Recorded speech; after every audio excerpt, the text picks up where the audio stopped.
La voz de una mujer no debe escucharse en público.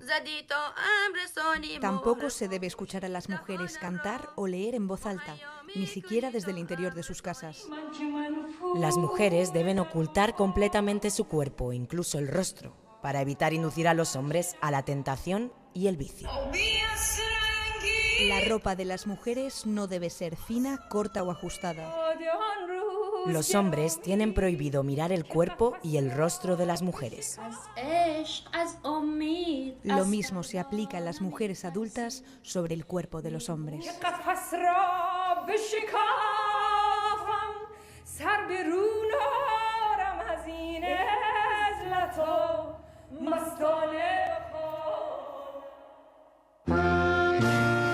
Welcome to Carne Cruda, the album. Join us for danger, excitement, innovations. Las medidas que acabáis de escuchar forman parte de la Ley de Promoción de la Virtud y Prevención del Vicio, ratificada hace menos de 2 meses por el régimen talibán en Afganistán. Una ley que pretende silenciar literalmente a la mitad de la población del país. Desde que el régimen fundamentalista volvió al poder hace 3 años, ha ido cruzando todas las líneas rojas en su represión contra las mujeres. El objetivo final, hacerlas desaparecer de la vida pública. El último paso ha sido una ley que les impide hablar, cantar o expresarse en lugares públicos. También tienen prohibido viajar solas o realizar la mayoría de trabajos fuera de casa. En 3 años, los talibanes han desmantelado los derechos de las mujeres y han creado un régimen de apartheid que se asienta sobre una guerra fallida, la guerra global contra el terrorismo que inició Estados Unidos hace más de 2 décadas. Hoy hablamos de Afganistán y de su apartheid contra las mujeres. What? ¿Qué? Who? ¿Quién? Where? ¿Dónde? When? ¿Cuándo? Why? ¿Por qué? 5W. Crónicas de larga distancia. Nueva temporada con nuestros compañeros queridísimos de la revista 5W, que en los últimos años han hecho varias coberturas especiales sobre Afganistán. Hoy están aquí en nuestro estudio, en el flamante estudio de la República Independiente de la Radio, Maribel Izcue, redactora jefa de 5W, y Agus Morales, su director. Crudos días, ¿cómo estáis? Crudos días. Crudos días, flamante estudio, ¿eh? Sí, flamante, sí. flamante. Y flamante nueva temporada y qué alegría veros aquí en persona. Maribel, acabamos de escuchar medidas que borran a las mujeres del espacio público. ¿Qué implica esta nueva ley de Afganistán? Bueno, pues es un paso más en la discriminación sistemática que está llevando a cabo el régimen totalitario de los talibanes, ¿no?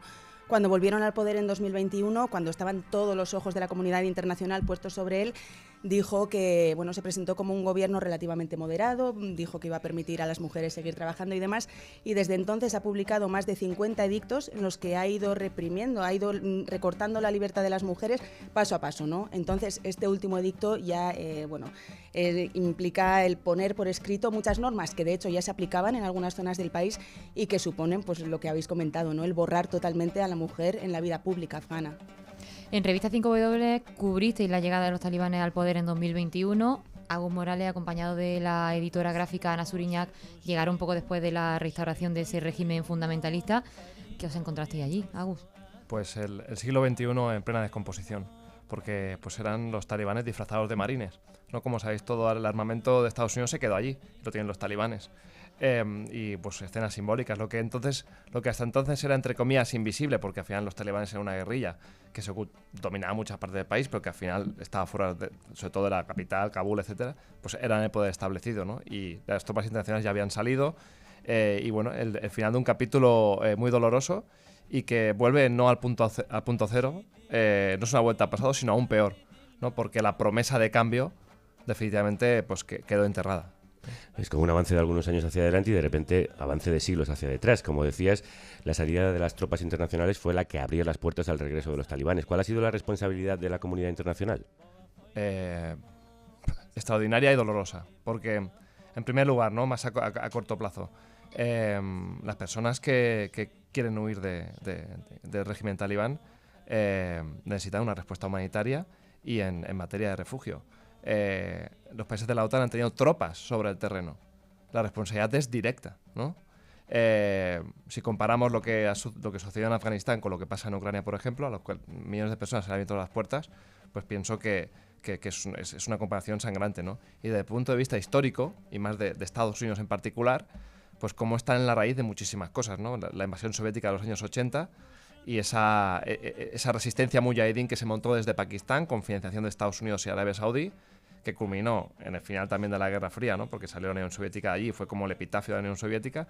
De ahí sale la semilla de los talibanes después, ¿no? O sea, cómo es una parte del mundo que se le llama cementerio de los imperios, pero creo que es muy injusto porque al final es que son los imperios los que han convertido a Afganistán en un cementerio. Hola, ¿qué tal? Perdona que te interrumpa un momento. Ahora mismo te dejo seguir con el programa. Espero que lo estés disfrutando porque para eso lo hacemos. Pero, como sabes, Carne Cruda solo es posible por los oyentes que lo hacen posible. Así que si no eres productor o productora, te animo a serlo en carnecruda.es. Es muy fácil. Entras allí y puedes hacer una donación a través de PayPal o una transferencia bancaria. Y ayudas a que contenidos como este sigan adelante. Te dejo seguir con el programa. Que lo disfrutes. Claro, ya que citas todo ese recorrido histórico, no es la primera vez que el país está bajo control de los talibanes. Recuérdanos cómo llegaron a gobernar Afganistán la primera vez y cómo hemos llegado a la situación actual. Pues en esos años 80, que es cuando está la Unión Soviética desplegada en Afganistán, hay toda una serie de facciones mujahidines que reciben financiación extranjera y que después, cuando ya sale la Unión Soviética, hay una guerra civil, un gobierno rotatorio mujahidín. Y digamos que la facción que se impone, ¿no?, es la de los talibanes, ¿no?, que significa estudiantes en pastún, pero que lo que promete en aquel momento es seguridad. Lo que promete, curiosamente, también ahora en 2021, cuando volvió a poder, ¿no? Su gran promesa a la sociedad era que, no, vamos a estar la seguridad, ¿no? Es como su gran promesa. Y son el régimen que se implanta es el Emirato Islámico de Afganistán, que es lo que, como ellos llaman a su régimen, y como queda interrumpido en 2001 con la invasión de Estados Unidos, ¿no? Y inmediatamente es derrocado, pero entonces empieza un proceso en el cual parece que se quedan fuera, pero poco a poco van ganando terreno, ¿no? Y para mí hay un capítulo clave ahí también, que es la guerra de Irak. Cómo eso es una distracción para Estados Unidos, y ahí empiezan a ganar terreno los talibanes, empiezan a ganar terreno hasta que acaba en ese capítulo final que yo, sinceramente, pese a la debilidad del gobierno afgano, me sorprendió que en esa especie de ofensiva relámpago los talibanes llegaran a poder entrar en Kabul como por su casa prácticamente, ¿no? E implantaran un régimen, una victoria total de los talibanes. Claro, ¿por qué fue clave en toda esta historia el 11S? Bueno, ahí tuvimos la famosa guerra contra el terrorismo. Han pasado ya pues más de 20 años, 2 décadas. Si hacemos un análisis histórico, el balance es brutal.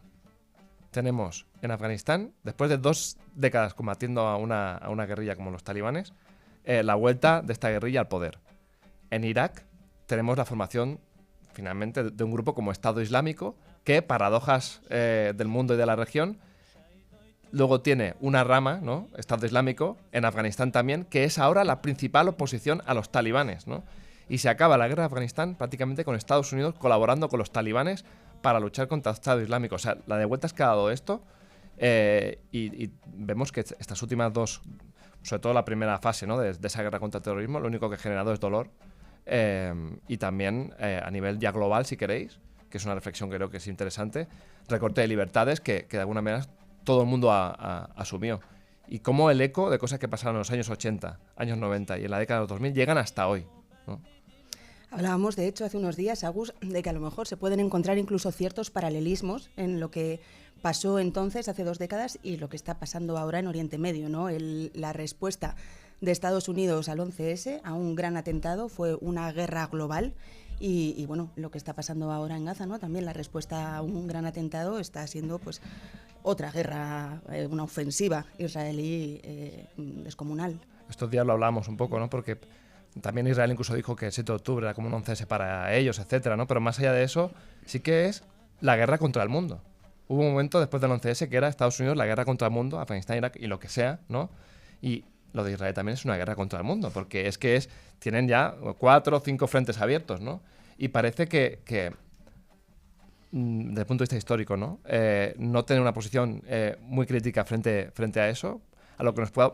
Son tan catastróficas las consecuencias a corto plazo, que las estamos viendo, que son masacres, ¿no?, que no miramos lo que pasa a largo plazo, pero a largo plazo, lo que está ocurriendo ahora en Gaza, Líbano, vamos a ver, Irán, Yemen, vamos a ver cómo evoluciona todo. Yo creo que sí que tiene reminiscencias, incluso en la retórica, en cómo, en lugar de hablar de países, se habla pues de Hezbollah, de Hamas, igual que se habló en su momento de Al-Qaeda, de los talibanes, ¿no? Solamente de eso, ¿no?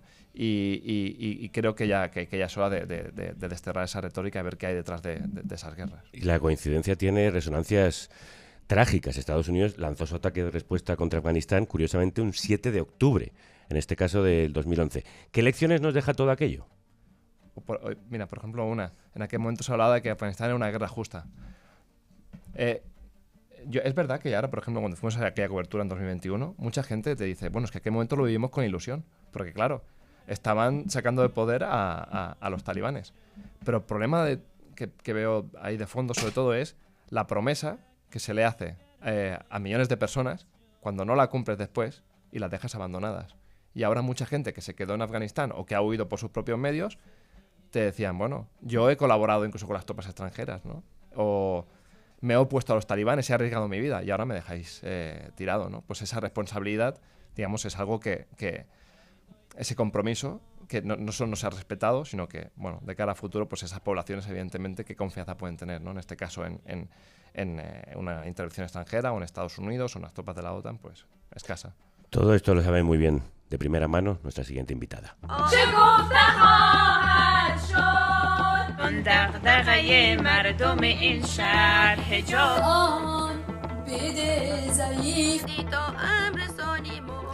Escuchamos los cantos de mujeres afganas en redes, mujeres que se han visto silenciadas por un régimen que ha ido desmontando, como os contamos, uno a uno todos sus derechos. Su forma de protesta ante la ley aprobada en agosto ha sido colgar en redes cantos y denuncias que, de realizarse en lugares públicos, podría valerle un duro castigo. La represión contra las mujeres la conoce muy bien la periodista y activista afgana Hadilla Amin, refugiada en nuestro país desde 2021, a quien tenemos también hoy con nosotros en nuestro estudio. Hadilla, crudos días, bienvenida. Muy buenos días, muchísimas gracias por invitarme hoy aquí. Cada vez que me invitan en los programas de radio o televisión me emociono mucho, porque hace 3 años yo también era presentadora, pero ya después de caída de Kabul, todo se terminó. ¿Cómo tuviste tú que salir de allí? Pues como yo era presentadora de informativo en televisión pública de Afganistán, el 15 de agosto yo fui a presentar el informativo 9 de la mañana y a las 12 me obligaron a salir de mi trabajo porque ya los talibanes estaban en Kabul y mis jefes me dijeron tienes que irte a casa porque en cualquier momento los talibanes pueden llegar aquí para anunciar que ya tienen el control de Kabul, porque otras provincias sí estaban bajo control de los talibanes, faltaba Kabul y nadie pensaba que los talibanes ya pueden entrar tan fácil, tan rápido, que como dije, por la mañana yo empecé un día normal, como cualquier día, pero a las 12 me dijeron vete. Pues yo quedé 3 días en casa y después de conferencia de los talibanes, conferencia de prensa, como prometieron que las mujeres ya pueden continuar y no hay problemas para las mujeres y las mujeres pueden trabajar, el día siguiente yo fui allí para ver qué es la realidad o solo están diciendo por los medios. Cuando yo fui allí y para mí fue muy duro porque los soldados de los talibanes no me dejaban entrar en mi oficina, que hace 3 días allí me respetaban, pero en este día a mí me amenazaron y me dijeron, si no vas a tu casa, te matamos. Y dije, no, si no me permitéis, no voy. Yo tengo que estar aquí para hablar con mi jefe, ¿por qué no me deja continuar mi trabajo?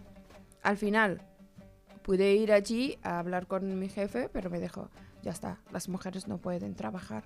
Pues para mí esto fue muy doloroso, dejar todo detrás y aceptar esto que ya no puedes continuar tu trabajo, porque para mí, ser periodista no fue fácil lograr el periodismo, porque como Afganistán es uno de los países muy tradicional, patriarcal, pues para una mujer no era fácil ser presentadora, pero tuve que dejar todo. Una semana que yo estuve en Kabul, pues a mí me contactaban muchos periodistas para saber cómo es la situación de Afganistán, los medios de comunicación internacional, y yo estaba todo el rato hablando en los medios.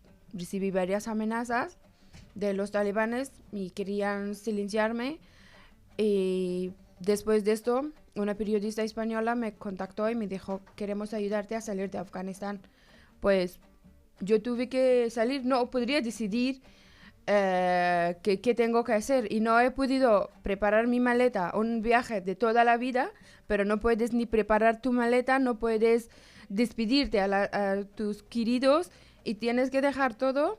Y solo cogí una bandera de mi país y salí corriendo y llegué al aeropuerto. Allí los militares españoles, como conocían y tenían mis datos, pues a mí me ayudaron a entrar en el aeropuerto y venir a España. Tu vida cambió en muy pocos días, radicalmente. ¿Tú pensaste en ese agosto de 2021 que todo esto que ha pasado iba a pasar? ¿Que iba a cambiar tan radicalmente el régimen en Afganistán? Estuvimos un poco preocupados porque todas las provincias estaban en control de los talibanes y faltaba Kabul. 3 días antes, el 12 de agosto, un periodista chileno vino a hacerme una entrevista en mi televisión. Pues allí me preguntó qué opinas sobre los talibanes. ¿Van a volver otra vez al poder? Y dije, eso es imposible. El 12 de agosto, y dije, eso es imposible, no pueden, porque ya tenemos ejércitos, tenemos armas, tenemos un gobierno, pues no van a poder. Pero el 15 de agosto, ¿cómo pasó esto? Y él volvió a contactarme después de una semana y me dijo, quiero hacerte otra entrevista. Y mi vida era totalmente diferente. Yo estaba en casa porque no podría ni salir. Pues nadie pensaba, estuvimos sí preocupada que pasara algo, pero no estuvimos esperando que los talibanes ya pueden entrar tan fácil y nuestro presidente va a escapar. Esto nadie imaginaba, que él va a él cuando escapó, pues ya se quedó totalmente todo terminado y no hemos tenido oportunidad de preguntar a quién podríamos preguntar que por qué pasó esto, y cada persona estaba intentando escapar de allí. Tú tuviste muy pocos días al final para interiorizar todo eso, pero ¿cómo pasas de ser una de las caras y las voces de la televisión pública afgana a ser una mujer que no puede salir de su casa y ni siquiera hablar con medios de su casa porque la amenazan? ¿Cómo se gestiona eso? Pues de verdad eso es muy duro, porque, como dije, en nuestro país todavía no era muy fácil para las mujeres, pero después de la caída de Kabul, esto han dado como un poder para los hombres de allí, que ya tienen muy controlada a las mujeres, y las mujeres ahora que no tienen ni voz y no pueden hablar en el público, ellas siguen luchando dentro de sus casas con rostros cubiertos, graban vídeos, intentan enviarnos las que estamos fuera para difundir, para que el mundo sepan cómo es la situación de mujeres en Afganistán. Esto lo que queda para ellas, que con rostros cubiertos dentro de sus casas y están luchando. En esta lucha ellas están solas y las que estamos y los que estamos fuera tenemos que apoyarlas, porque si no, poco a poco ya van a quedar así. Antes incluso de ese agosto de 2021, tú ya habías sufrido la falta de libertades contra las mujeres. Te obligaron a contraer matrimonio de forma forzosa, pero conseguiste separarte y estudiar en la universidad, ¿no? Cuando cayó el régimen talibán la primera vez. ¿Cómo viviste aquellos días de la caída del régimen entonces? A mí me tocó vivir 2 veces bajo el régimen de los talibanes. Cuando yo era pequeña, pues tuve que estudiar en clases clandestinas, porque en aquel momento no dejaban ni estudiar desde el principio. Pero después de mi divorcio, es que no es fácil divorciar en Afganistán. Yo tuve que perder muchos derechos, incluso me quitaron mis hijos. Cuando mis hijos mellizos tenían 18 meses, les llevó su padre. Yo no tenía custodia, que ahora para mí es muy duro. Estoy luchando para tener custodia de mis hijos, aunque están en Europa, pero no me dejan. Y cada vez que me piden documentos para presentar que son mis hijos, yo no tengo, porque en tarjeta de nacimiento de mis hijos aparece el nombre de su padre, como él estuviera en el hospital dando luz a mis hijos, y yo no. Pues estoy ahora como en esta guerra que tengo que lograr, pero no fue fácil y lograr esto todo. Y incluso para una mujer divorciada en Afganistán, no es fácil ser periodista, porque por gente, por comunidad, por tu propia familia, te rechazan por ser divorciada. Pero yo no quería rendirme y no quería estar siempre en casa.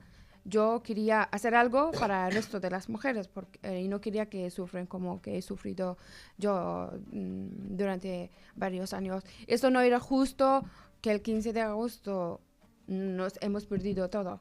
No, soy un ejemplo de las mujeres afganas. Muchas mujeres hemos luchado mucho para tener libertad, que en los últimos años hemos tenido un poco de libertad. Teníamos una esperanza que ya poco a poco podemos tener la libertad en realidad. Una verdadera libertad que el 15 de agosto todo se terminó y ahora llevamos 3 años que allí las mujeres no tienen derechos y no pueden ni estudiar ni trabajar. Cuéntanos cómo es la vida ahora mismo para una mujer en Afganistán. ¿Hay diferencia entre las zonas rurales y las ciudades?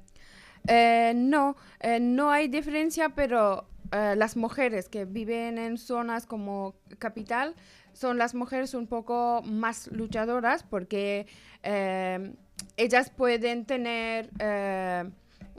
pueden decidir que tienen que luchar por sus derechos, pero esto afecta a toda la comunidad, porque allí totalmente es la morada de las mujeres y las mujeres no tienen derechos. El año 21 y el principio del año 22 podrían salir a hacer manifestaciones en las calles, pero después de que fueron torturadas y asesinadas, y ya ahora no pueden ni salir a hacer manifestaciones y hacen esto dentro de sus casas. Pues la vida de una mujer en Afganistán es como estar en cárcel, que ya solo puedes vivir y no puedes hacer nada. Y Afganistán ha convertido a una cárcel para las mujeres afganas. Mujeres que supongo que están encerradas en casa la mayor parte del tiempo y cuando salen tienen que ir con burka completamente cubiertas. El burka ahora no está obligatorio como antes, como el primer régimen de los talibanes, pero es verdad que tienen que estar muy tapada, como tienen que llevar un hijab y estar muy tapada, porque como a mí siempre me preguntan, digo, es que para los talibanes el cuerpo de las mujeres, llevar tacones, estar maquillada, estas cosas que son muy básicos, es algo que provoca a los hombres, por eso tienen que las mujeres estar tapadas y salir de negro, que no es algo que las mujeres queremos decidir sobre nuestro vestimenta que como queremos, pero los talibanes esto no permiten, porque esto provoca a los hombres y los hombres no quieren hacer pecados, por eso las mujeres tienen que estar en casa cerrada. Si tienen problema, ellos tienen que estar en casa porque ellos tienen el problema. Nosotras no tenemos, podemos salir y trabajar y todo. Esto tenemos que cambiar porque ellos son personas que muchas cosas les provoca. Claro, pero lo que no entiendo, ellas irán a la compra. ¿Y cómo pueden hacer la compra, algo muy básico y ordinario, si su voz no puede ser oída en lugares públicos? Ellas tienen que estar siempre acompañadas, pues tienen que estar acompañadas con un varón de su casa, con su hermano, marido o hijo, cualquier varón de su casa, tienen que salir acompañada. Pues una mujer si quiere salir a comprar, pues tiene que estar acompañada con su hijo o con alguien. Pero es muy difícil para ellas porque si no hay varones en sus casas, ¿cómo lo tienen que hacer esto? Es que los talibanes presionan mucho a las mujeres, es todo para que ellos quieren lograr sus objetivos políticos. Están presionando a las mujeres. Pero entonces, ¿ellas en la calle podrían hablar con alguien, con un tendero para pedirle la fruta? Pues esto es un poco difícil porque ellas pueden hacer compra, pero lo que no pueden hacer es como cantar, no pueden hablar en el público, como en radios no tienen que estar escuchadas, en televisiones, pues las cosas que como en público no pueden expresar, pero a una compra sí, pero si está con su hijo, pues su hijo o su marido, alguien tiene que estar entre mediadores. Una versión afgana del cuento de la criada, pero en la que no hay ni una sola mujer con privilegios. La represión contra las mujeres se da en un escenario, además, en un país que sigue sufriendo una de las mayores crisis humanitarias del mundo. 3 años después de la toma de poder de los talibanes, la situación no ha hecho sino agravarse. Por un lado, se acentúa la falta de recursos que se destinaban a ese sistema de salud porque era completamente dependiente de la ayuda internacional. Esa ayuda internacional, en parte por las sanciones, se ve restringida, puesto que la ayuda al desarrollo se limita muchísimo, si no prácticamente desaparece, y se confía únicamente en la ayuda humanitaria, y evidentemente esos fondos humanitarios no son la solución para un problema que es más bien estructural y crónico de todo un sistema de salud. Maribel, ¿a quién estamos escuchando? Pues escuchamos a José Mas Campos. Él es responsable de la Unidad de Emergencias de Médicos Sin Fronteras, una de las organizaciones que pese a todo sigue trabajando en Afganistán, ¿no? Pese a las restricciones. Médicos Sin Fronteras lleva 40 años en el terreno en Afganistán y se ha ido adaptando a las necesidades cambiantes del país, ¿no? José Mas nos contaba que ya antes de la vuelta de los talibanes al poder, el sistema sanitario afgano estaba muy depauperado, le faltaban recursos, le faltaban medicinas, les faltaba personal, y la llegada de los talibanes ha agravado todavía más este problema. ¿Y cuáles son las actividades que realizan en el terreno? Bueno, nos decía que en estos últimos 3 años se han ido adaptando, sobre todo concentrándose en salud materno-infantil, en nutrición, porque ha habido un gran repunte de necesidades alimentarias en ese sentido, y también han expandido operaciones, ¿no? Porque sí que es cierto que la seguridad ha mejorado, entonces, bueno, pues hay mayor seguridad en desplazamientos y demás, pero aún y todo, bueno, nos contaba que, claro, la crisis económica brutal que está viviendo Afganistán impide a muchas familias acceder a hospitales, a medicamentos que son de pago. Entonces, Médicos Sin Fronteras sí que asegura la gratuidad de los servicios sanitarios, y por eso sus hospitales están desbordados, ¿no? Pero bueno, eso, han conseguido mantener sus actividades e incluso expandirlas, pero deben hacer frente a muchas necesidades sanitarias. A día de hoy, por ejemplo, estamos encarando la estación invernal, con lo cual vamos a ver cómo las infecciones respiratorias van a ir en aumento, incluyendo neumonías.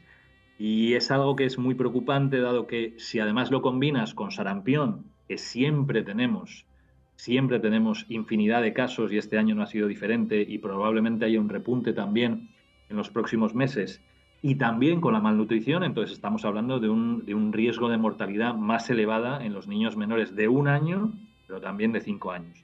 Entonces esto a corto plazo es lo que más nos preocupa. También las catástrofes naturales, porque Afganistán siempre está sometido al capricho, ¿no?, de la naturaleza, y sean terremotos, sean sequías, sean inundaciones, es algo que vemos en el día a día. Y a esto se suma que tras la llegada de los talibanes al poder se ha reducido la ayuda internacional a Afganistán. Se han terminado apoyos financieros muy importantes, como el programa que tenía el Comité Internacional de la Cruz Roja en apoyo a los hospitales, a muchos hospitales del país, a más de 30 hospitales del país. Ese programa terminó en 2023. Es verdad que el plan de acción o el plan de respuesta de las Naciones Unidas está muy infrafinanciado, como ocurre en muchos otros contextos, porque al final el problema es que hay mucha competencia con las Ucranias, las Gazas, los Líbanos ahora, Sudán y muchos otros. El problema es que no hay más dinero para Afganistán.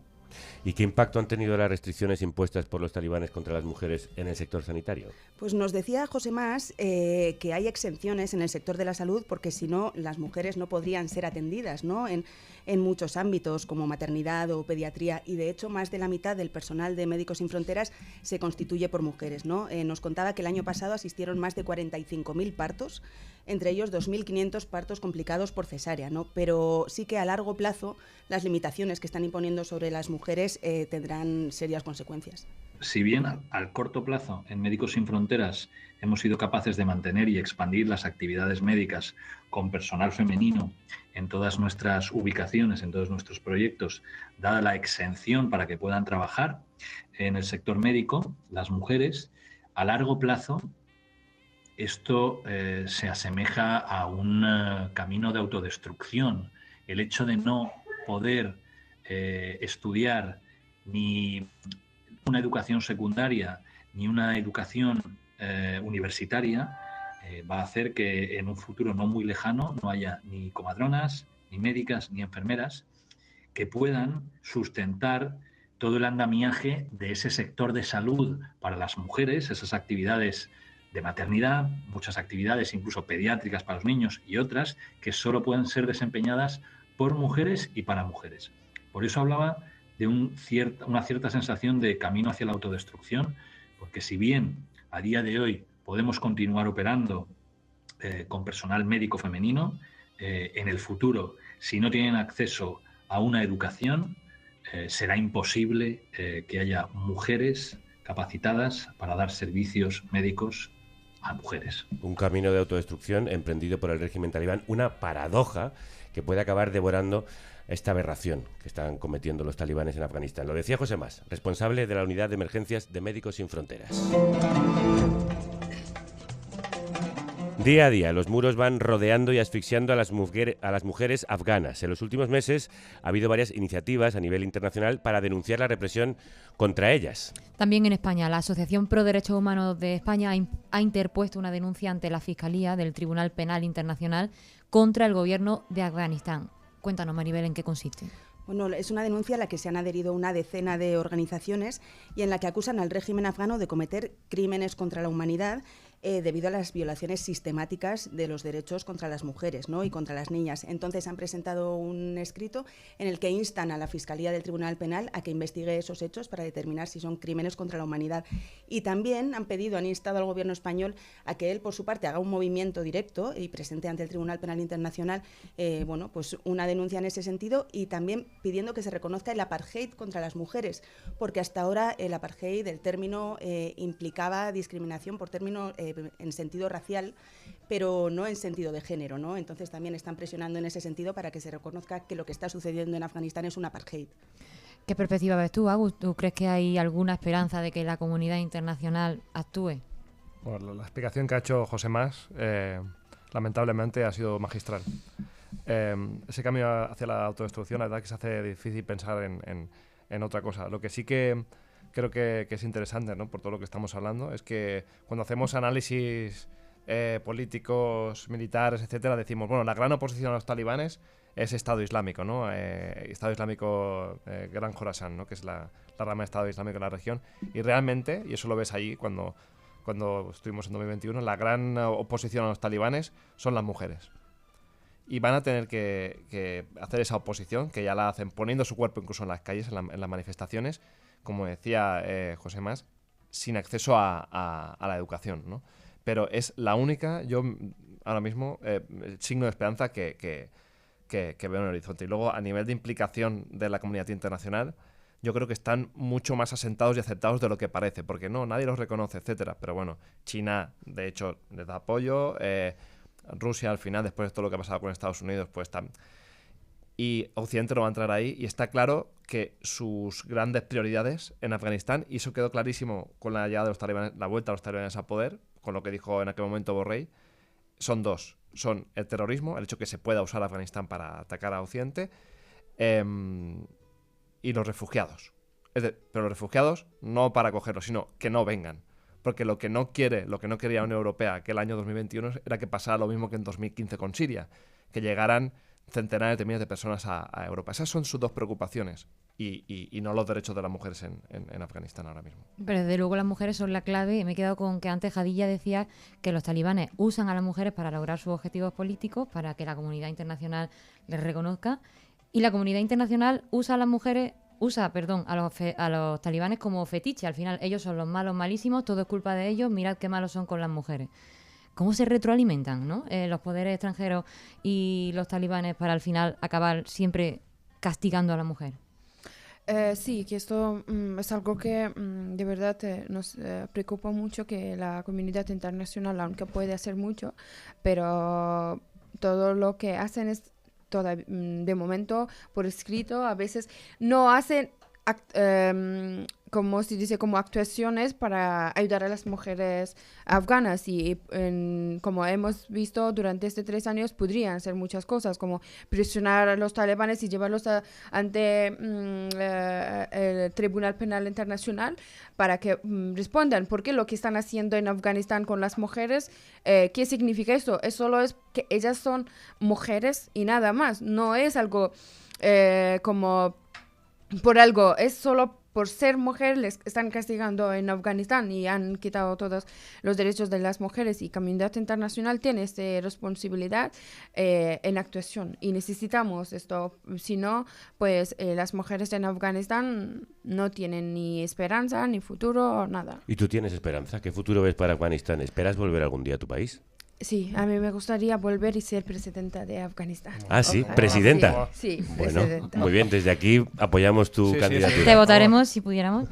Sí, pues, pero de momento no hay esperanza en Afganistán y estamos buscando soluciones que cómo podemos solucionar esto, pero como he dicho antes, que las mujeres estamos solas, no tenemos el apoyo de los hombres. Eso que como Irán, no es como Irán, es que en Afganistán las mujeres estamos solas y necesitamos este apoyo de los hombres para que nos apoyen y podemos cambiar todo. ¿Y tenéis apoyo de mujeres fuera de Afganistán? ¿Y también se está organizando una resistencia femenina y feminista dentro del país? Sí, tenemos fuera de Afganistán el apoyo que necesitamos. Hace un mes que desde los otros países como España, que también fue uno de los países que apoyó el encuentro de las mujeres en Tirana, que esto para nosotras fue un gran paso, porque necesitábamos un espacio que las mujeres afganas puedan decidir sin hombres, porque ya, como dije, estamos solas, pues necesitábamos juntar en un país para decidir qué necesitamos y cómo tenemos que hacer. Pues España, desde el Ministerio de Exteriores de España, apoyó este encuentro y las mujeres en Tirana desde diferentes países se juntaron allí y hablaron sobre cómo tenemos que actuar, y ojalá que muy pronto podemos lograrlo. Y a mí que me ayudó mucho, veo que aquí en España las mujeres, las feministas nos están apoyando muchísimo. ¿Y dentro? ¿Están organizadas las mujeres que están en la resistencia? Sí, dentro también tenemos grupos de mujeres que allí también estamos en contactos y estamos organizando todo. Si no, pues si nosotras no estamos juntas, pues no vamos a lograr lo que queremos. ¿Tú te puedes comunicar con ellas a través de teléfono, redes, móvil? Sí, tenemos grupos de WhatsApp, varios grupos de WhatsApp. ¿Y están allí controlados?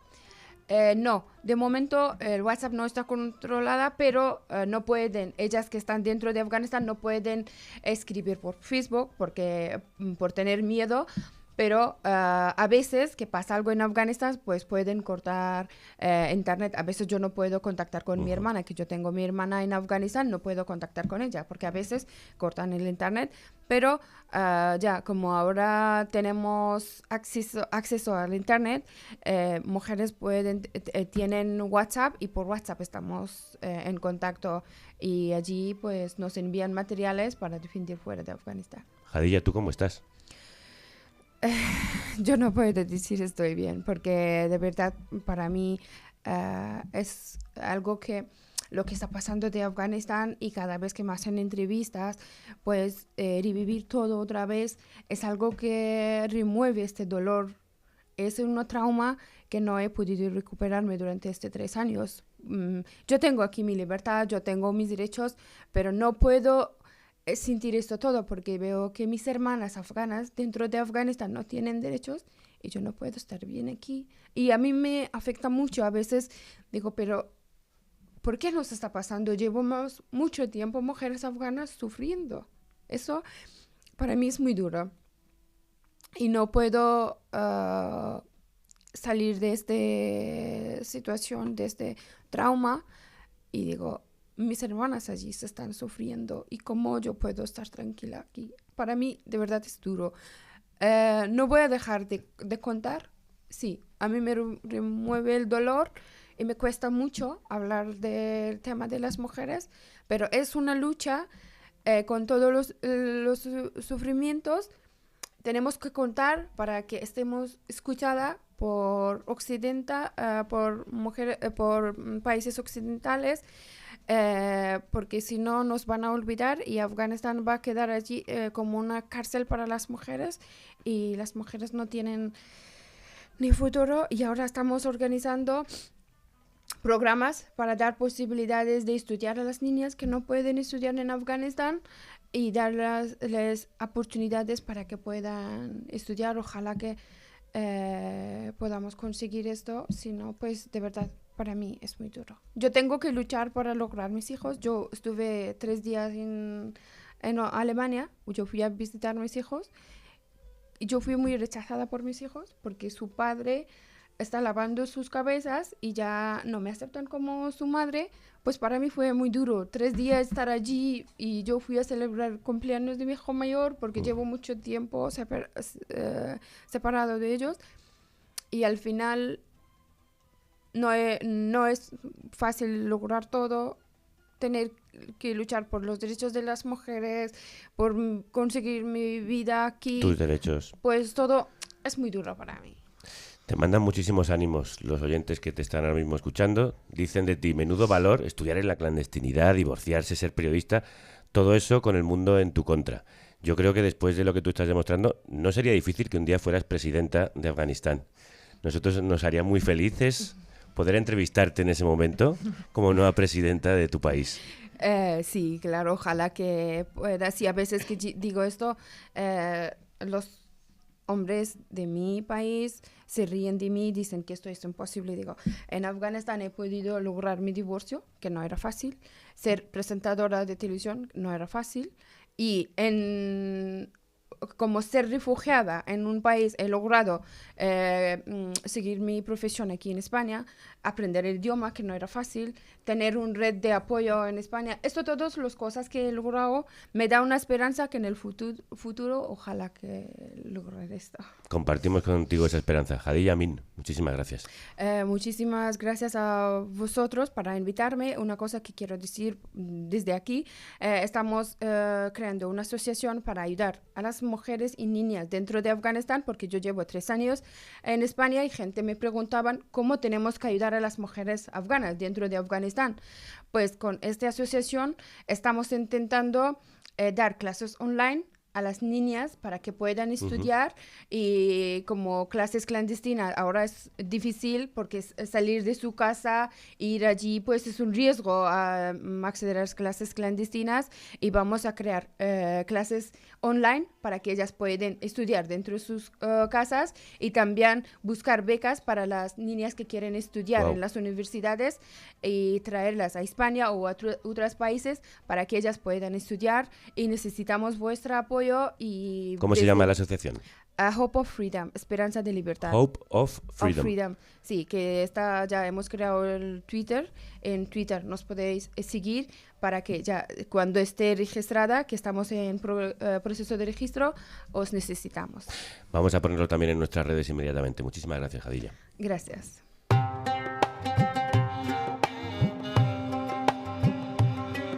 A menudo retraumatizamos a las víctimas usando su cuerpo físico como evidencia de un crimen. En vez de poner la atención en el criminal, la ponemos solo en la víctima. Cuando empecé el proyecto On Rape, me pregunté, ¿y si muevo el foco de la víctima a las instituciones? ¿Por qué hay que mostrarla para contar una historia de violencia? Porque es más fácil, y lo hemos hecho toda la vida. Pero lo que hemos hecho, además, es presionar a las víctimas y llevarlas a una posición pública y de vulnerabilidad. De eso ha pecado mucho el periodismo, de obligarlas a tener que defender la verdad a través de sus cuerpos. Acabamos de escuchar un fragmento del libro Leer las imágenes, el último número de la colección Voces, editado por Revista 5W. Este tomo es una conversación entre la artista multidisciplinar Laia Abril, autora de la serie Una historia de la misoginia, y el fotoperiodista Santi Palacios, y en él se reflexiona sobre la forma en la que miramos el mundo desde el fotoperiodismo y desde el arte, y sobre el uso de las imágenes para contar la realidad, realidades a veces tan duras como las que acabamos de repasar en Afganistán. Agus, cuéntanos primero cuál era la idea detrás de este número de voces que tenemos aquí 4 veces puesto en la mesa. Bueno, pues efectivamente, no 4 que no 5. El combate inicial que planteábamos era, no combate, pero bueno, en fotoperiodismo y arte, y con la idea sobre todo de meternos en ese mundo de imágenes que pensamos que todos sabemos leerlas, ¿no? Y un poco la pregunta, ¿no?, es que si las sabemos leer, ¿no? En este mundo de sobreabundancia, redes sociales, etcétera, desde dos disciplinas como son el fotoperiodismo y el arte, o en el caso de Laia también más multidisciplinar, digamos, ¿no? Pues entrar por ahí, ¿no? Y sobre todo, a mí me ha gustado de su conversación que tenga también esa dimensión moral, llena de dudas, ¿no? Como lo que hemos escuchado de Laia. Y eso es lo que buscábamos y que creo que han conseguido tanto Santi como Laia con esta conversación. No ha podido acompañarnos Laia. A quien sí tenemos en el estudio es a nuestro querido y admirado Santi Palacios. Santi, ¿cómo estás? Crudos días. Crudos días. Primero, ¿cómo se leen las imágenes? Es una muy buena pregunta que me gustaría saber a mí también. Lo que planteamos a partir de ese título y de esa conversación es que hay mucho detrás de las imágenes, ¿no? En mi caso, porque no soy fotógrafo, soy fotoperiodista y eso es lo que defiendo, y en el caso de Laia, porque es un artista que también con un trabajo que tiene mucha investigación detrás, ¿no? Entonces nosotros lo que estamos planteando es que utilizamos la imagen para contar historias y al final lo relevante es la historia que tienen detrás y no tanto la imagen, ¿no?, que las muestra. Vivimos en una época, lo habláis en el libro, de enorme saturación. Cada día consumimos y nos consumen cientos, miles de imágenes. ¿Cómo afecta esa saturación al valor de la fotografía periodística y artística? Yo nunca tengo muy claro, no tengo una opinión demasiado formada sobre esa saturación, porque sí creo que tiene un impacto, evidentemente. Al mismo tiempo creo que no es suficiente como para que debamos dejar o plantearnos dejar de publicar cierto tipo de imágenes por el hecho de que haya muchas. Yo tengo más miedo a lo que nos está afectando las redes en otras direcciones, ¿no? Que es que se han cambiado el canal. Los canales a través de los cuales consumimos las imágenes, y en este caso las imágenes periodísticas, se ha transformado, ¿no? Ayer en la presentación del libro hablábamos de cómo de repente yo hoy estoy como cualquier persona haciendo scroll en redes sociales y viendo la imagen de un niño desmembrado en Gaza, y lo siguiente es un tipo probando hamburguesas, y esto ha descontextualizado por completo el trabajo que producimos y la forma en la que llega a los lectores y las lectoras, ¿no? Y yo creo que esto es algo que nos tenemos que empezar a plantear. Perdón, pero ¿cómo se gestiona eso? Porque es justo eso que tú estás contando, nos pasa todos los días, pero ayer me pasó viendo un timeline y es que como receptores de esas imágenes, ¿qué hacemos? Bueno, por eso decía que no tengo una opinión muy formada, y esto a mí me cuesta. Normalmente la tengo, ¿no?, en todos los aspectos de mi trabajo. Aquí yo ahora estoy muy despistado porque esto es algo que ha ido evolucionando muy rápido y que en los últimos años, ¿no?, hasta hace poco no era tan exagerado. Yo creo que es ahora cuando todos se empieza a comentar de manera habitual, ¿no? Y entonces, mi sensación es que sucede lo de siempre. Primero tenemos una tecnología, la utilizamos sin tener ni idea de cómo utilizarla, y con el tiempo empezamos un poco a manejarla, ¿no? Yo por mi parte, por ejemplo, creo que hay que tener capacidad para regular lo que hacen las grandes multinacionales que controlan estas redes sociales, no solamente por ese algoritmo que te muestra las imágenes de esa manera tan tóxica, sino también porque, y esto es un problema enorme en mi opinión para el periodismo, ya sabéis que esconden los enlaces, cualquier publicación con enlace, porque su trabajo es que tú no salgas de la red. Entonces eso está haciendo que se quieran quedar con la exclusiva de la información. Nosotros ya no podemos dirigirles a donde nosotros publicamos, ¿no? Entonces a mí me parece que cuando llegas a un nivel de impacto como el que tienen estas multinacionales, su funcionalidad tiene que estar regulada. En el libro habláis también de dónde se pone el foco, ¿no? Si en las víctimas o en las estructuras de poder. Al final se tiende mucho a mostrar a las imágenes de las personas que sufren, pero no tanto de quienes son causa de ese sufrimiento. ¿Por qué? Bueno, aquí, mira, a mí me parece el trabajo de Laia Abril, para quien no lo conozca, es espectacular, es realmente impactante. Y una de las cosas que a mí me hacen admirarlo es que a mí me parece que cuando tú quieres retratar precisamente al victimario y no a la víctima, nuestro lenguaje, en este caso, el fotoperiodístico, tiene limitaciones, ¿no? Porque, claro, conseguir ese acceso a esos entornos, ellos mismos te tienen que dar el acceso, no son los últimos interesados en hacerlo. Entonces, yo creo que tenemos muchas limitaciones sin eximirnos de la responsabilidad de que deberíamos intentarlo más, ¿no? En cambio, gente como ella, que es capaz de retratar problemáticas tan complejas de la forma en la que lo hace, sí lo consiguen. También reflexionáis sobre si es necesario o no la publicación de imágenes duras. ¿Recuerdas en el libro, por ejemplo, el caso de la fotografía que publicaste sobre una patera en el Mediterráneo en la que había varios cadáveres de personas migrantes? ¿Qué pasó ahí? Bueno, en aquella imagen fue la primera vez, yo creo, en mi carrera que compartía una fotografía en redes sociales antes de publicarla en medios de comunicación, algo que ahora, en cambio, hoy en día pues es muy habitual. Hasta entonces yo eso no lo había hecho y lo hice porque había 13 personas, bueno, había 168 supervivientes en una patera cuando les rescatamos en el Mediterráneo Central, ¿no? En los barcos de Open Arms en los que suelo trabajar, había 13 cadáveres en el fondo de la patera, ¿no? Claro, la imagen era muy dura, el tiro de cámara que yo tenía, las circunstancias, una patera en alta mar, con mala mar, olas que cada vez subían, empezaban a subir de 2-3 metros de altura, no es sencillo, no tienes libertad para disparar la imagen como tú quieras, entonces la imagen era muy explícita, ¿no? Los cuerpos estaban desnudos y yo tenía claro que la imagen los medios de comunicación no la iban a publicar o no la iban a publicar prácticamente, entonces decidí compartirla en redes anteriormente. Es una imagen que se hizo muy viral en ciertos ámbitos y cientos de cuentas de Facebook en este caso fueron bloqueadas porque la imagen no cumplía con las políticas de desnudos. Ese era el problema, ¿no? Sí.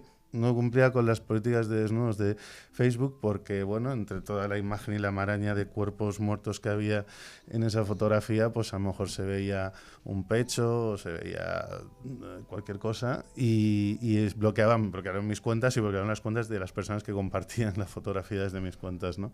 En fin. Vivimos en una distopía, por lo que contabas antes, de que compartimos una imagen de un niño desmembrado con alguien comiendo hamburguesas, porque se censura una imagen no porque sea un muerto, no por la dureza de la imagen, sino porque es un cuerpo desnudo. Tú has trabajado, Santi, en migraciones, fronteras, ahora estás poniendo en el foco la crisis climática a través de Sonda Internacional, un medio de periodismo visual precisamente sobre las consecuencias de la crisis climática. ¿Cómo se cuenta el clima y el momento de emergencia que tenemos a través de la fotografía? Pues teniendo que afrontar muchos retos. El motivo de crear este medio de comunicación, como dices, especializado en periodismo visual, es precisamente porque en el caso de la crisis climática, aunque yo prefiero hablar de ecología humana, ¿no? De esa interacción entre ser humano y entorno, estamos hablando de problemas muy graduales. A mí, que nadie me malinterprete, pero me resulta bastante más fácil o relativamente más fácil llamar la atención o generar impacto con fotografías de Gaza o de Ucrania o del Mediterráneo Central, ¿no? Que cuando hablo a lo mejor de personas sufriendo cáncer de pulmón por contaminación del aire. Entonces hablas de problemáticas que a largo plazo, a nivel de número de personas afectadas, son más graves que cualquier conflicto armado prácticamente, ¿no? Pero no generan esa sensación de apremio. Entonces nosotros tratamos de conseguir el suficiente impacto visual como para captar la atención para que luego lectores y lectoras se queden a la explicación en profundidad, porque son temas complejos, muy pegados al conocimiento científico y son complejos de explicar. Lo has explicado muy bien, a pesar de la complejidad. Aquí en Carne Cruda, por todo esto, es necesario que existan medios como 5W, por su colección Voces y por lo que hacen cada día a través de la revista, online y en papel. Santi Palacios, muchísimas gracias. Muchas gracias. Compañeros, Maribel Izcue, Agus Morales, gracias por traernos estas voces silenciadas también, como la de Jadilla, y por poner el foco en Afganistán en este caso. Muchas gracias. Salud y periodismo. Salud y a suscribirse a Carne Cruda también. Sí, y a 5W, por favor. Habla de nosotros. Difunde el programa. Comparte el podcast. Recomienda los vídeos. Sigue nuestras redes. Financia la República. Ayúdanos a crecer. Carne cruda. Amplía tu radio de acción. Sí, 5W y Carne Cruda te necesitan para ampliar su radio de acción en esta temporada en la que queremos no solo resistir, sino dar un paso adelante, pasar a la acción, como las mujeres afganas, como nos contaba hoy Jadilla. Seguimos hablando de mujeres valientes, por cierto, que se levantan contra la injusticia y luchan por sus derechos. Lo hacemos estrenando una sección a la que le teníamos muchas ganas.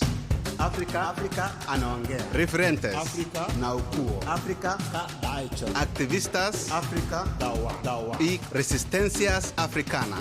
África Kuyakuluma. África habla. Un espacio en colaboración con la Coordinadora de Organizaciones para el Desarrollo y Casa África.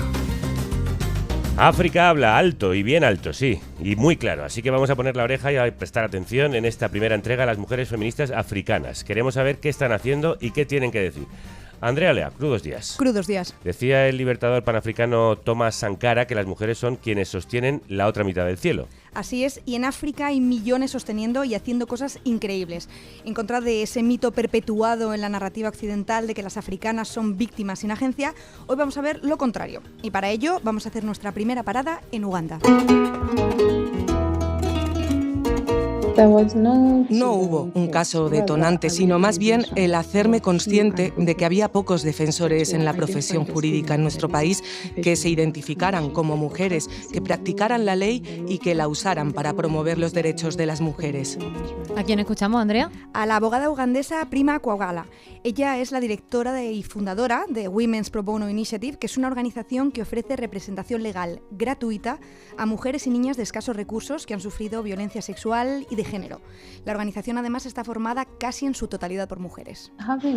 Tener a mujeres litigando entre, por y para mujeres fue una elección muy consciente, porque queríamos que las mujeres definieran la narrativa de lo que significa la igualdad de género en sus propios términos. Su organización atiende casos de todo tipo: presas que no tienen acceso a representación legal, divorcios, discriminación laboral, tráfico sexual muy extendido en Uganda, violencia de género y, por supuesto, violencia sexual. Pero también hace activismo feminista y trata de promover un cambio en la justicia de su país. Porque ¿cuál es la situación actual legal para las mujeres en Uganda? Complicada. La base de la ley en Uganda son leyes coloniales y sistemas patriarcales inherentemente discriminatorios hacia las mujeres.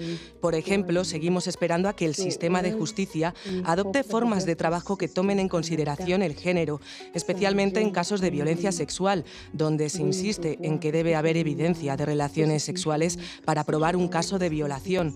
Es algo que estamos desafiando porque es un procedimiento que traumatiza a nuestras clientas, que no quieren explicar exactamente cómo fueron violadas o por qué fueron violadas. Bueno, esto es universal, ¿no suena de algo? Sí, ¿verdad? Bueno, Uganda ha logrado avances significativos en la creación de leyes y políticas para proteger los derechos de las mujeres, pero el problema sigue siendo principalmente su implementación.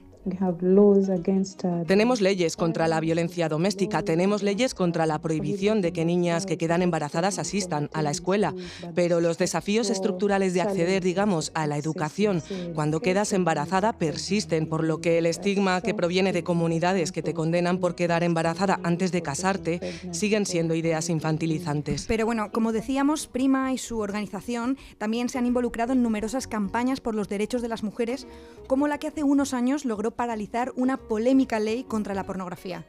Se trata de una ley que supuestamente debía proteger a las mujeres ugandesas, pero que en cambio se convirtió en una herramienta para atacarlas, por ejemplo, por llevar una simple minifalda y criminalizarlas, por ejemplo, al ser expuestas por sus exparejas en caso de porno de venganza.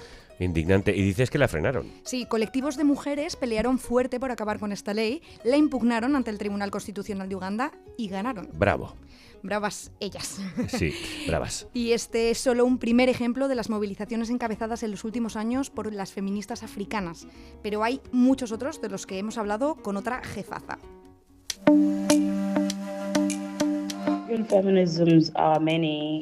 Los feminismos en África son muchos, no hay solo uno, pero lo que los uniría es el hecho de que el feminismo y el feminismo afro siempre han reclamado la eliminación de la opresión, que es la opresión patriarcal, colonial, imperialista y todas las demás formas de opresión contra todas las personas marginadas, las mujeres en particular y otras personas de género diverso que están implicadas en la lucha por sus derechos. ¿Y quién es esta jefaza?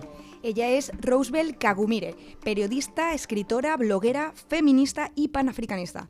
Se curtió como reportera en las calles de Kampala, cubriendo protestas, luego política nacional y más tarde se hizo cargo como editora de la web African Feminism. Allí escriben autoras de toda África documentando su lucha por los derechos de las mujeres. O sea que ella debe de tener un buen mapeo de lo que se mueve en todo el continente, ¿no? Sí, y cuando le preguntamos en qué temas centran su diana las feministas africanas, nos sacó una lista larga. Tienes movimientos de las trabajadoras sexuales, movimientos por los derechos queer, movimientos para poner fin a la violencia contra las mujeres. Tienes movimientos por los derechos de la tierra, tienes movimientos para garantizar la inclusión financiera y el fin de la extracción y explotación de los recursos africanos. Así que son movimientos políticos, movimientos sociales. Los feminismos africanos son realmente diversos. Roosevelt, en tanto que feminista decolonial, tiene un discurso muy combativo contra la narrativa occidental del machismo en África, que parece que se deriva solo de la cultura africana, cuando en realidad muchas de las leyes retrógradas actuales provienen del pasado colonial de África. Por ejemplo, vemos muchas movilizaciones por la despenalización del aborto, por la despenalización del trabajo sexual. Vemos las luchas de las mujeres por defender su derecho a vestirse como quieran, el derecho a la autonomía corporal. Y esas imposiciones tienen sus raíces en las leyes coloniales que quedaron atrás y que hablaban de decencia. Ella insistía en que esos valores o normas en muchos casos son el legado de lo que las potencias coloniales, franceses, portugueses, británicos, alemanes y recordemos también españoles, dejaron en los sistemas de justicia de África. De la misma forma que la victimización de las mujeres africanas son los medios occidentales con su narrativa colonial de la realidad. El victimismo perpetuo de las mujeres africanas no es una narrativa africana.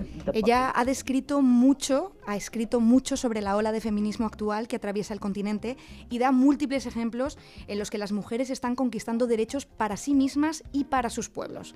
Desde Benín, que hace 3 años logró que se legalizara el aborto, a Namibia, donde lucharon junto a la comunidad LGBT y este año consiguieron derogar las leyes contra la homosexualidad, o Sudán. Allí recordaréis que en 2019 ellas estaban en primera línea durante el levantamiento popular. Contra el régimen de Omar al-Bashir. Sí, pero también protestaron contra la militarización, la injusticia generalizada contra mujeres y niñas, los asesinatos por razones de género o la normalización de la violencia sexual en su país. Y empezaron tan solo con un hashtag en las redes sociales. Roosevelt nos contaba cómo gracias a Internet en África, al igual que en el resto del planeta, se está produciendo una cuarta ola de feminismo vitaminada por el acceso a las redes. De ahí la posibilidad para millones de jóvenes y mujeres de compartir historias y crear redes. Internet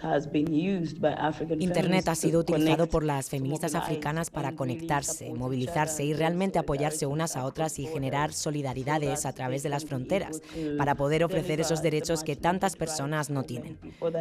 Sirve para que puedan desafiar el sistema como colectivo a través de fronteras, de geografías, de historias. Por eso es muy importante saber que la comunicación es clave para construir cualquier lucha contra la opresión. Ella señalaba que los espacios en línea han hecho posible la organización panafricana. Por ejemplo, protestas en Senegal o Namibia han podido conocerse en otros países en cuestión de horas o días y así encontrar muestras de solidaridad. O sea que tenemos que saber que campañas globales en Internet como Black Lives Matter o el Me Too tienen un eco muy importante entre las mujeres africanas. Exacto, dice Roosevelt que las jóvenes africanas están aprendiendo que las luchas son interseccionales y deben estar conectadas.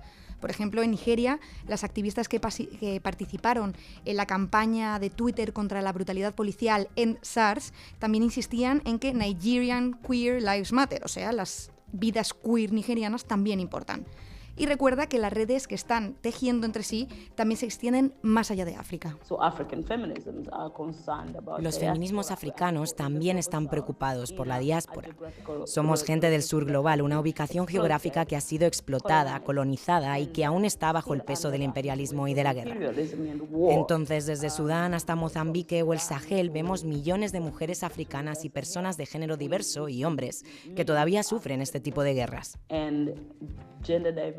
Es muy importante reflexionar sobre las realidades de todos en este continente, sobre la agenda panafricana y sobre cómo vemos la liberación. Necesitábamos un espacio como este, sin duda, para romper muchos tópicos y prejuicios que tenemos sobre África. Allí también hay un activismo poderoso y un pensamiento emancipador. Andrea Olea, gracias por traérnoslo. A vosotras. Con motivo del 19 de octubre, Día Mundial contra el Cáncer de Mama, nos sumamos a la campaña Octubre Marrón lanzada por el colectivo Teta y Teta. Ellas han decidido plantarse contra las campañas que cada año inundan de rosa tiendas, redes sociales, medios de comunicación y denunciar que el cáncer de mama no es rosa, es un gran marrón. Hablaremos con ellas, con mujeres supervivientes de este tipo de tumor, uno de los más comunes entre las mujeres, y también con expertas que nos contarán los últimos avances en tratamiento y prevención. Entre esas mujeres, nuestra querida Silvia Herreros de Tejada, Eso una es. de nuestras tomo y lomo. Hasta entonces, salud y república. Y que la radio os acompañe.